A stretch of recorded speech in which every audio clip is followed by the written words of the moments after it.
Hello दोस्तों, नमस्कार। स्वागत है आपका गुरुजी आईएएस में। मैं उम्मीद करता हूं कि आप सभी स्वस्थ होंगे और आपकी तैयारी बहुत बेहतर चल रही होगी। चलिए वीडियो को शुरू करते हैं और देखते हैं कि आज का जो प्रैक्टिस सेट है, जो मिक्स क्वेश्चन जो हमने आपसे वादा किया था, उसमें सभी 38 क्वेश्चंस को रखा गया है जो जीएस के बहुत सारे सब्जेक्ट से रिलेट करता है, विषय से रिलेट करता है। दोस्तों, ये हमारा तीसरा प्रैक्टिस सेट होगा और इसको प्रेजेंट किया है गुरुजी आईएएस में। मेरा नाम है AK उपाध्याय। चलिए वीडियो को शुरू करते हैं और देखते हैं अपने पहले क्वेश्चन को। एओ ह्यूम के संबंध में निम्नलिखित में से कौन सा कथन सत्य नहीं है। दोस्तों, इसमें ध्यान रखना है कि नहीं शब्द इस्तेमाल किया गया है, तो जो एओ ह्यूम के संबंध में नहीं है हम उस पर चर्चा करेंगे।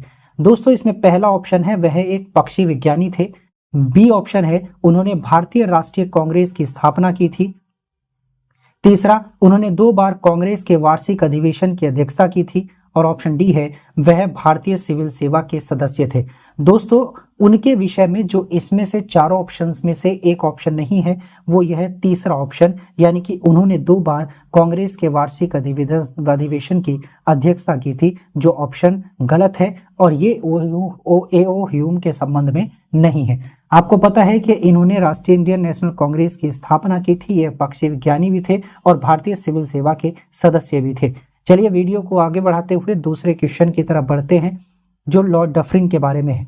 लॉर्ड डफरिन के वायसराय कार्यकाल के महत्वपूर्ण घटना थी, यानी कि इनका जो लॉर्ड डफरिन जो थे, जब ये भारत में वायसराय थे, इनके पूरे कार्यकाल में एक महत्वपूर्ण घटना थी। उस महत्वपूर्ण घटना को हमें देखना है। पहला था कि भारतीय राष्ट्रीय कांग्रेस की स्थापना, दूसरा रामकृष्ण मिशन की स्थापना, तीसरा ढाका में मुस्लिम लीग की स्थापना और चौथा है पहली जनगणना की शुरुआत।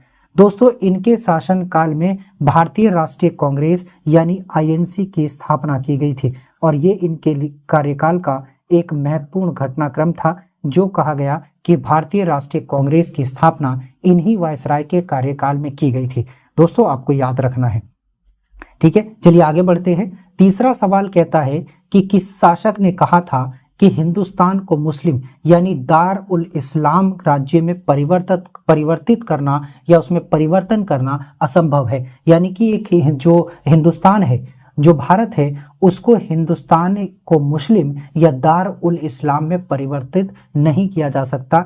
ऑप्शन है बलबन, अकबर, इल्तुतमिश और बाबर। ठीक है दोस्तों, तो इनका जो उत्तर है, इसका जो सही उत्तर होगा वो होगा तीसरा, यानी इल्तुतमिश ने इस बात को स्वीकार किया था कि हिंदुस्तान को मुस्लिम राज्य नहीं बनाया जा सकता। उसे ऐसा करना असंभव लगा, इसीलिए उसने इस कथन को कहा कि दारुल इस्लाम के रूप में हिंदुस्तान को परिवर्तित करना संभव नहीं है।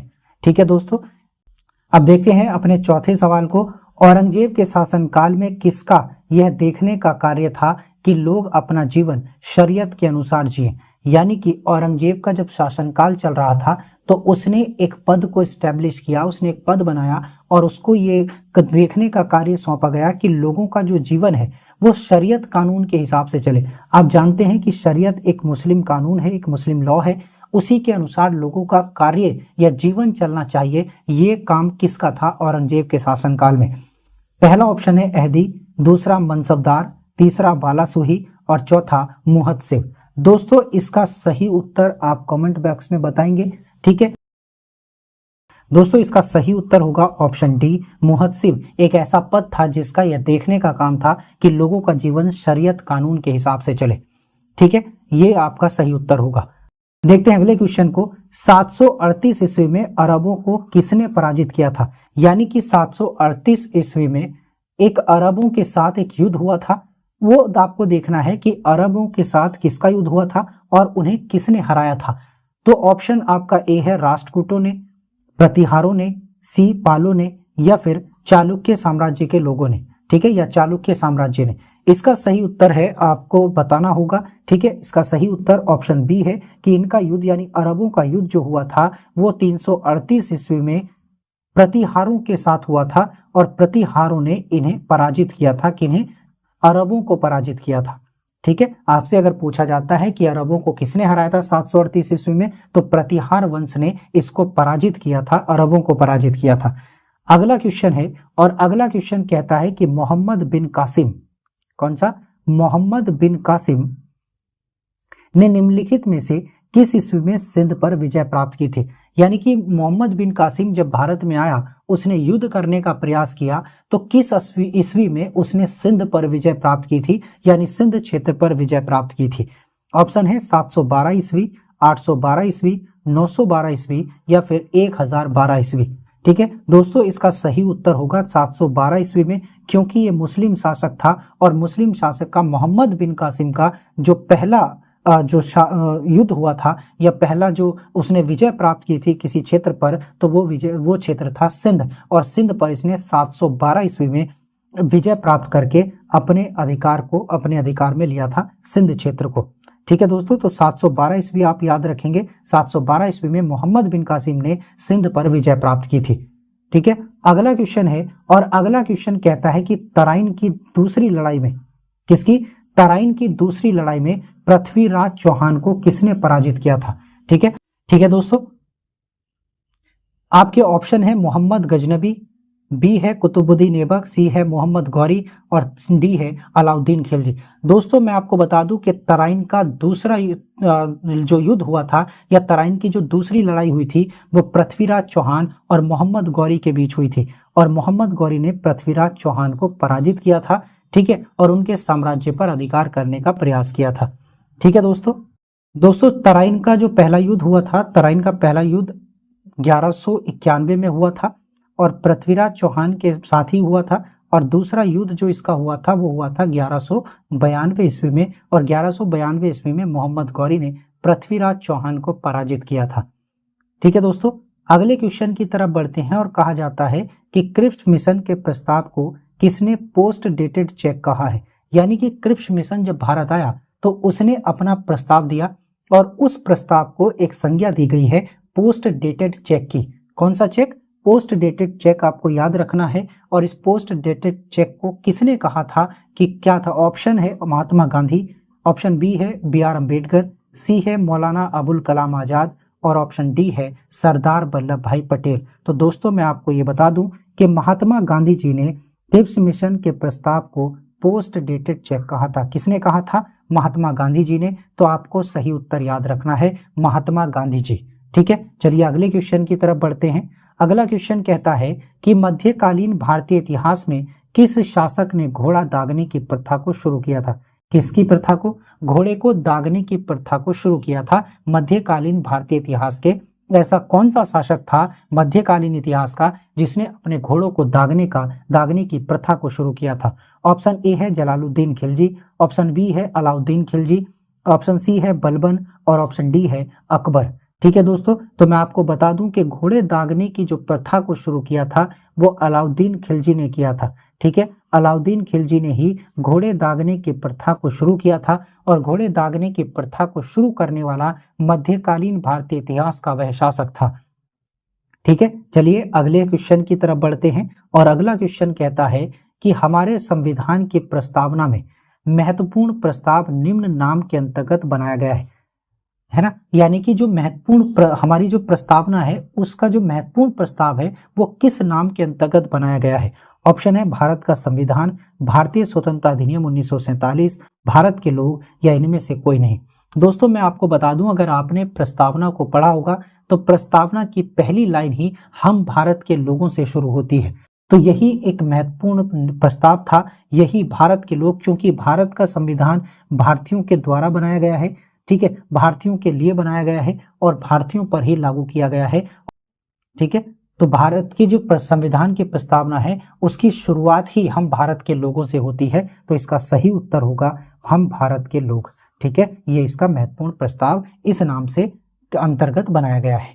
चलिए आगे बढ़ते हैं और अगले सवाल को देखते हैं कि किसने कहा था कि संविधान सभा कांग्रेस थी और कांग्रेस ही भारत था। ये कथन है कि संविधान सभा में जो लोग थे वो सभी कांग्रेस पक्षी लोग थे या कांग्रेस के लोग थे, और कांग्रेस ही उस समय भारत थी। ये किसका कथन था।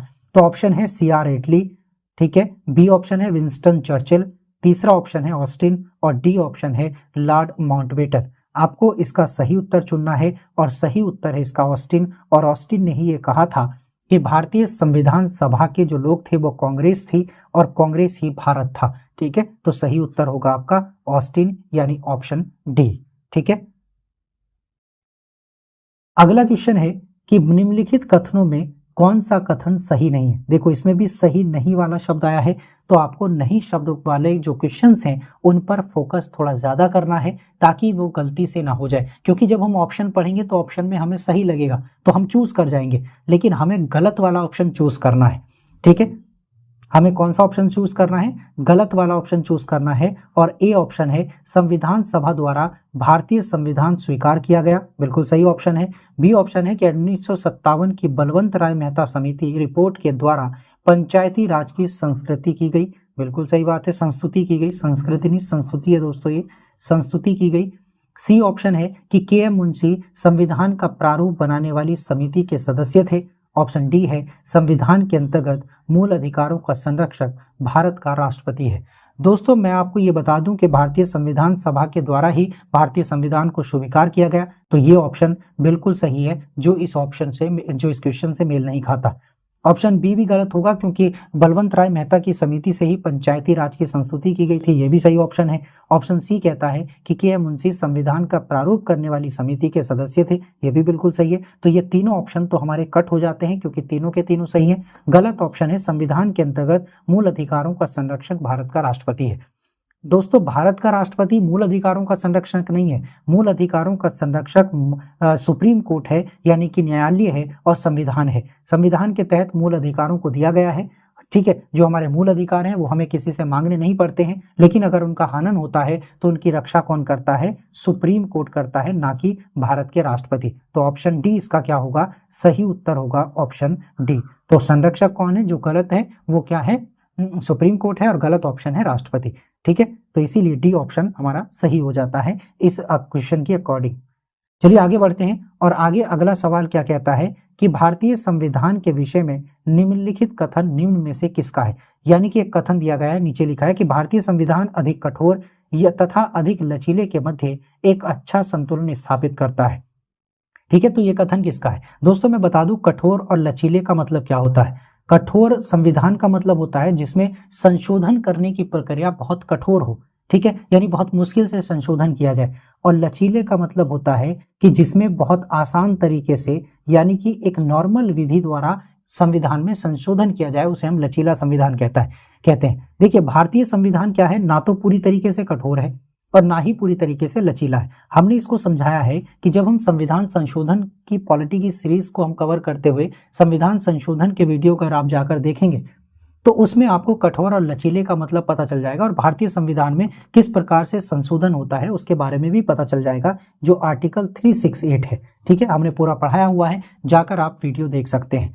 इसका पहला ऑप्शन है एम.बी. पायली, दूसरा के.सी. वेयर, तीसरा है बी.आर. अम्बेडकर और चौथा ऑप्शन है यानी डी ऑप्शन है एलेक्जेंड्रोविक्स। ठीक है, तो इसका सही उत्तर क्या होगा दोस्तों, इसका सही उत्तर होगा के.सी. वेयर। और के.सी. वेयर ने ही क्या कहा है कि भारतीय संविधान अधिक कठोर तथा अधिक लचीले के मध्य एक अच्छा संतुलन स्थापित करता है। ठीक है दोस्तों, चलिए आगे बढ़ते हैं और देखते हैं अपने अगले सवाल को। अगला सवाल है कि संविधान की प्रारूप समिति के सम्मुख संविधान की प्रस्तावना का प्रस्ताव किसने रखा था। यानी कि संविधान की जो प्रारूप समिति थी, आपको पता होगा इसके अध्यक्ष डॉक्टर बी.आर. अम्बेडकर थे। ठीक है, उसके सामने संविधान प्रस्तावना का प्रस्ताव किसने दिया था कि उसे संविधान प्रस्तावना बनाई जानी चाहिए, किस प्रकार से होनी चाहिए, क्या ड्राफ्टिंग होनी चाहिए।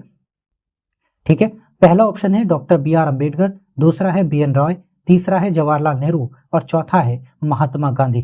तो इसका सही उत्तर होगा दोस्तों जवाहरलाल नेहरू। जवाहरलाल नेहरू ने ही यह प्रस्तावित किया था, किसके सामने, प्रारूप समिति के सामने प्रस्तावना का क्या दिया था, प्रस्ताव दिया था कि भाई प्रस्तावना को देखो, प्रस्तावना होनी चाहिए, किस प्रकार से इसको ड्राफ्ट किया जाना चाहिए, क्या भाषा होनी चाहिए, किस प्रकार से काम किया जाना चाहिए, क्या लिखा होना चाहिए। ये सभी जो प्रस्ताव दिया था किसने दिया था, जवाहरलाल नेहरू ने दिया था प्रारूप समिति को। और डॉक्टर अम्बेडकर जो हैं वो प्रारूप समिति के या ड्राफ्टिंग कमेटी के अध्यक्ष थे।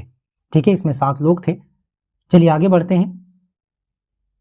यह किसने कहा था कि मुझे इस आरोप के संबंध में कोई क्षमा नहीं मांगनी है कि संविधान के प्रारूप में गवर्नमेंट ऑफ इंडिया एक्ट 1935 के एक बड़े भाग को पुनः उत्पादित किया गया है।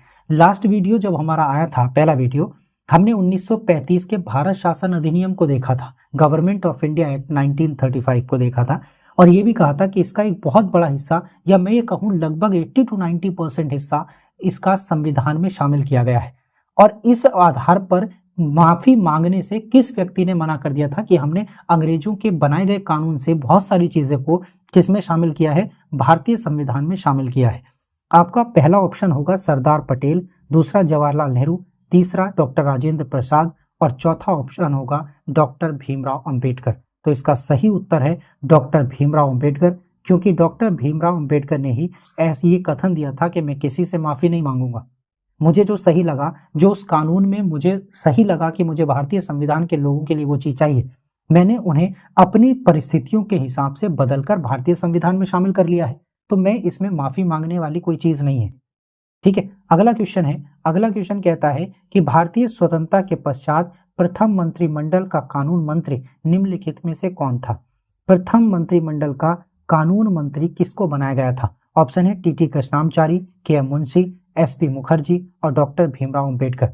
दोस्तों आपको पता होगा, मुझे उम्मीद है कि इस क्वेश्चन का आंसर आपको पता होगा, क्योंकि डॉक्टर भीमराव अंबेडकर एक कितने बड़े कानून विशेषज्ञ थे कि उनको जब जवाहरलाल नेहरू जी ने गांधी जी से कहा था कि अंबेडकर को संविधान सभा में शामिल नहीं करना चाहिए, तो उन्होंने महात्मा गांधी ने डॉक्टर अंबेडकर का पक्ष लेते हुए कहा था कि इन्हें भारतीय संविधान सभा में शामिल होना चाहिए, करना जाना चाहिए, क्योंकि इनको कानून की बहुत अच्छी समझ है, और अगर ऐसा होता है कि इनको शामिल ना किया जाए तो हो सकता है कि जो हमारा संविधान है वो बहुत आगे समय तक, लंबे समय तक ना चल पाए।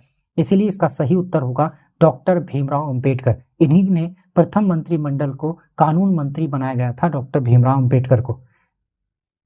ठीक है, हमारा अगला सवाल है कि भारतीय संविधान सभा में संयुक्त प्रांत यानी उत्तर प्रदेश से कितनी महिलाएं शामिल थी। दोस्तों इसका उत्तर है कि मैं आपको बता दूं कि संविधान सभा में टोटल 15 महिलाएं थी, और 15 महिलाओं में से सबसे ज्यादा महिलाएं जो शामिल थी वो यूपी से थी, यानी संयुक्त प्रांत से थी। ऑप्शन है 2, 3, 4 और 5। तो इसका सही उत्तर होगा ऑप्शन डी, यानी कि 5 महिलाएं, जो सबसे ज्यादा महिलाएं थी यूपी से, वो 5 महिलाएं संविधान सभा में शामिल थी, है ना। ठीक है, और टोटल महिलाएं 15 थी, जिनमें से एक मुस्लिम महिला थी, ठीक है, जिनका नाम था बेगम एजाज रसूल। ठीक है, इकलौती महिला थी, कौन, बेगम एजाज रसूल।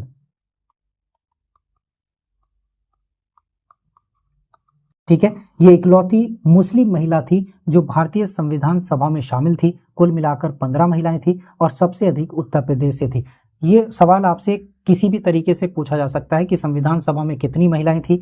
ठीक है, सबसे ज्यादा महिलाएं कौन से प्रांत से थी या कौन से प्रदेश से थी, या फिर ये कहा पूछा जा सकता है कि इनमें से 15 महिलाओं में से या संविधान सभा में से कितनी महिलाएं मुस्लिम थी और जितने उनका नाम क्या था। ठीक है, तो सिर्फ एक महिला मुस्लिम थी, बेगम एजाज रसूल, यूपी से 5, और टोटल संविधान सभा में 15 महिलाएं शामिल थी। ठीक है, अगला क्वेश्चन है कि भारतीय संविधान में संघ तथा राज्यों के मध्य, भारतीय संविधान में संघ तथा राज्यों के मध्य विधायन शक्तियों का वितरण करने के लिए सूत्रीय आधार कहां से लिया गया था। यानी कि एक स्थिर सूत्रीय आधार, यानी कि एक बेस लिया गया था, जिसके बिहाफ पर संघ और राज्यों के मध्य विधायन शक्तियों यानी शासन चलाने की शक्तियों को वितरित किया गया था। ये सवाल पूछा गया है। ऑप्शन है ऑस्ट्रेलिया के संविधान में, ठीक है, संविधान से। बी ऑप्शन है भारत सरकार अधिनियम 1935 से, यूएसए के संविधान से, या कनाडा के संविधान से। ठीक है, तो इसका सही उत्तर होगा भारत सरकार अधिनियम 1935। ठीक है, यहां से ही इस त्रिसूत्रीय आधार को लिया गया है। ठीक है, कौन से, इस त्रिसूत्रीय आधार को लिया गया है, किसके लिए लिया गया है, संघ और राज्यों के मध्य शक्तियों के विभाजन के लिए या वितरण के लिए लिया गया था। ठीक है, अगला क्वेश्चन क्या कहता है, विश्व का 50% से अधिक कोयला भंडार किसके पास है। यानी ऐसा कौन सा क्षेत्र है या कौन से राज्य हैं जिसमें विश्व का लगभग 50% हिस्सा या अधिक, 50% से अधिक कोयला भंडार स्टैब्लिश है या उनके पास कोयले का भंडार है। उत्तर ऑप्शन है अमेरिका, रूस और चीन। दूसरा ऑप्शन है भारत, चीन और रूस। तीसरा ऑप्शन है चीन, भारत और संयुक्त राज्य अमेरिका। और ऑप्शन डी है भारत, रूस और चीन। इसका सही उत्तर है दोस्तों अमेरिका, रूस और चीन। इनके पास पूरे विश्व का 50% से अधिक कोयला भंडार है। ठीक है, चलिए आगे बढ़ते हैं। अगला क्वेश्चन है कि पृथ्वी पर सबसे गर्म स्थान कौन सा है। ठीक है, यानी इस पृथ्वी पर अगर सबसे गर्म स्थान की बात की जाए तो वो कौन सा स्थान है जो इस पृथ्वी पर सबसे गर्म है? तो Death Valley California, option B है El Azizia Libya, option C है जैकोबाबाद पाकिस्तान, और ऑप्शन डी है अटाकामा पेरू। तो इसका सही उत्तर होगा दोस्तों एल अजीजिया लीविया, इसका सही उत्तर है। ठीक है, तो यानी कि एल अजीजिया लीविया एक ऐसा स्थान है या एक ऐसा क्षेत्र है जो विश्व का या पृथ्वी का सबसे गर्म स्थान माना जाता है। ठीक है दोस्तों, तो इस क्वेश्चन को आप याद रखेंगे, एल अजीजिया लीविया पृथ्वी पर सबसे गर्म स्थान है। अगला क्वेश्चन है कि पृथ्वी पर सबसे लंबी पर्वत श्रृंखला कौन सी है? पृथ्वी पर यानी कि इस पूरे विश्व में पृथ्वी पर सबसे लंबी जो पर्वत श्रृंखला है वो कौन सी है? ऑप्शन है एंडीज पर्वत, बी है मध्य अटलांटिक कटक, तीसरा है यानी सी ऑप्शन है पश्चिमी कॉर्डिलेरा, और डी है हिमालय श्रृंखला। तो आपको इसका उत्तर देना है, और सबसे लंबी पर्वत श्रृंखला है पृथ्वी पर वो है एंडीज पर्वत। ठीक है, एंडीज पर्वत इसका सही उत्तर होगा, आपको याद रखना है। अगला क्वेश्चन है अफ्रीका में असवान बांध द्वारा निर्मित झील कौन सी है? ठीक है, यानी कि अफ्रीका में एक असवान बांध है, उसके द्वारा जो निर्मित झील है यानी उसके द्वारा जो झील बनाई गई है वो कौन सी है या उसका क्या नाम है? ऑप्शन है चाड, बी है विक्टोरिया, सी है नासर, और तीसरा ऑप्शन डी है तांगानिका। तो इसका सही उत्तर होगा दोस्तों ऑप्शन सी, यानी कि नासर झील है जो असवान बांध के द्वारा बनाई गई है। ठीक है दोस्तों, चलिए आगे बढ़ते हैं, और अगला सवाल है तिब्बत में किस नदी को यारलुंग सांगपो के नाम से जाना जाता है? ठीक है, यारलुंग सांगपो नदी है, एक नाम है जो तिब्बत में बहती है, और भारत में भी वो नदी आती है। भारत में भी उसको अलग नाम से जाना जाता है, जो भारत के नाम से यहाँ पर ऑप्शंस में दिया गया है, लेकिन उसे चीन या तिब्बत में सांगपो नदी के नाम से जानते हैं। ऑप्शन ए है सिंध नदी, बी है यमुना नदी, सी है गंगा नदी, और डी है ब्रह्मपुत्र नदी। तो इसका सही उत्तर होगा ऑप्शन डी, यानी कि ब्रह्मपुत्र नदी। ब्रह्मपुत्र नदी को ही तिब्बत में किस नाम से जाना जाता है? सांगपो के नाम से जाना जाता है, और जैसे ही ये ब्रह्मपुत्र नदी इंडिया में प्रवेश करती है सांगपो नदी, उसे ब्रह्मपुत्र के नाम से जाना जाता है। ठीक है दोस्तों, चलिए अगले क्वेश्चन की तरफ बढ़ते हैं। अरुण वरुण व तमुर नदियां किस जल प्रवाह व्यवस्था का निर्माण करती हैं? यानी कि ये तीन नदियां हैं और ये एक जल प्रवाह की व्यवस्था का निर्माण करती हैं, यानी जल प्रवाह का निर्माण करती हैं। ठीक है, तो वो कौन सा जल प्रवाह है? ऑप्शन ए है गंगा नदी प्रवाह तंत्र, ऑप्शन बी है ब्रह्मपुत्र नदी प्रवाह तंत्र, सी है यमुना नदी प्रवाह तंत्र, और ऑप्शन डी है कोसी नदी प्रवाह तंत्र। ठीक है दोस्तों, तो इसका सही उत्तर क्या होगा? इसका सही उत्तर होगा कोसी नदी प्रवाह तंत्र, जो जल प्रवाह व्यवस्था का निर्माण करती है, जो अरुण वरुण व तमुर नदियां हैं। ठीक है, ये एक प्रवाह तंत्र है, इन तीनों नदियों से कोसी नदी प्रवाह तंत्र का निर्माण होता है, जल प्रवाह का निर्माण होता है। ठीक है, चलिए आगे बढ़ते हैं। अगला सवाल है कि साबरमती नदी निम्नलिखित में से किस पर्वत श्रृंखला से निकलती है? साबरमती जो नदी है गुजरात से जो बहती है, गुजरात में आप जानते हो कि साबरमती आश्रम भी है इसी नदी के किनारे। तो साबरमती नदी निम्नलिखित में से किस पर्वत श्रृंखला से निकलती है, यानी उसका उद्गम कहाँ से होता है? ऑप्शन ए है सतपुड़ा, बी है विंध्य, तीसरा है अरावली, और चौथा है पश्चिमी घाट। तो इसका सही उत्तर होगा दोस्तों अरावली पर्वत श्रृंखला। अरावली पर्वत श्रृंखला से ही साबरमती नदी निकलती है, जो गुजरात में प्रवेश करती है। गुजरात साबरमती, इसी नदी के तट पर साबरमती आश्रम बनाया हुआ है। किसने बनाया था? गांधी जी ने बनवाया था। ठीक है, और गांधी जी वहां निवास भी करते थे। चलिए आगे बढ़ते हैं। भारत में सर्वाधिक वर्षा किस कारण से होती है? यानी भारत में जो सबसे अधिक वर्षा होती है वो उसके होने का क्या कारण है? क्यों होती है वर्षा सबसे अधिक? ठीक है, तो इसका ऑप्शन है ए उत्तर पूर्वी मानसून, बी ऑप्शन है दक्षिण पश्चिमी मानसून, सी ऑप्शन है दक्षिण पूर्वी मानसून, और ऑप्शन डी है पूर्व एशियाई मानसून।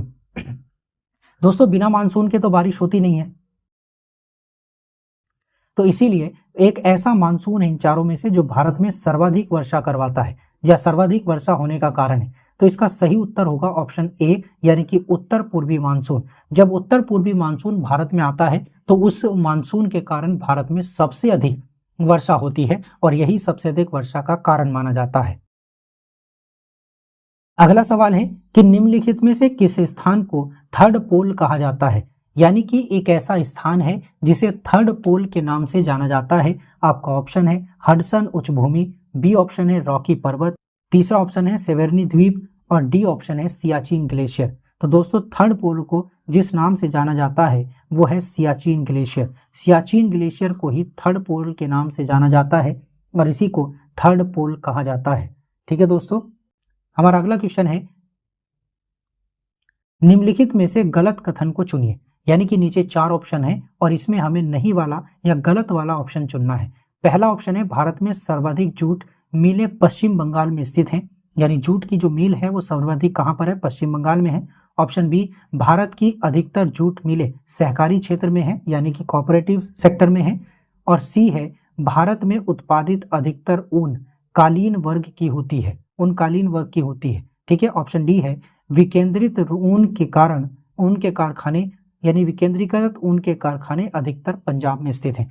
आपको इसमें से सबसे गलत ऑप्शन को चूज करना है। ठीक है, तो गलत ऑप्शन क्या है इसमें? बी ऑप्शन गलत है कि भारत की अधिकतर जूट मिलें जो है वो सहकारी हैं। सहकारी नहीं है सारी, ठीक है, प्राइवेट भी होती हैं, ठीक है, पब्लिक सेक्टर भी होती हैं। तो यहाँ पर इसका सही उत्तर क्या होगा? ऑप्शन बी इसका सही उत्तर होगा कि भारत की अधिकतर जूट मिलें सहकारी क्षेत्र में है, जो ऐसा नहीं है। अगला क्वेश्चन कहता है कि अरावली और विंध्य क्षेत्र के बीच में कौन सा पठार स्थित है? ठीक है, यानी अरावली और विंध्यन क्षेत्र के बीच में कौन सा पठार स्थित है? ऑप्शन ए है छोटा नागपुर पठार, बी है दक्कन पठार, सी है मालवा पठार, या इनमें से कोई नहीं। ठीक है, तो आपका सही उत्तर क्या होगा? आपका सही उत्तर होगा मालवा पठार। मालवा पठार अरावली और विंध्य क्षेत्र के बीच में स्थित है, जिसे मालवा पठार कहा जाता है। तो इसका सही उत्तर क्या होगा? मालवा पठार। ठीक है दोस्तों, चलिए आगे बढ़ते हैं।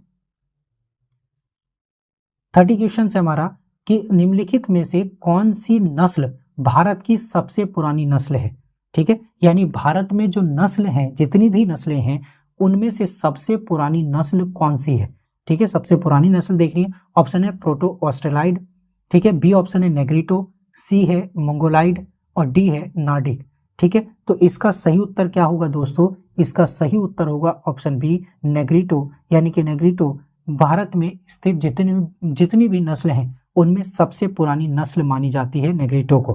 ठीक है दोस्तों, चलिए आगे बढ़ते हैं। याद रखना है आपको, आरबीआई की स्थापना कब हुई थी? ऑप्शन है कि रिजर्व बैंक ऑफ इंडिया की स्थापना कब की गई थी? ऑप्शन ए है 1934, बी है 1935, सी है 1936 और डी ऑप्शन है 1949। तो इसका सही उत्तर होगा दोस्तों 1935। 1935 में ही आरबीआई की स्थापना की गई थी।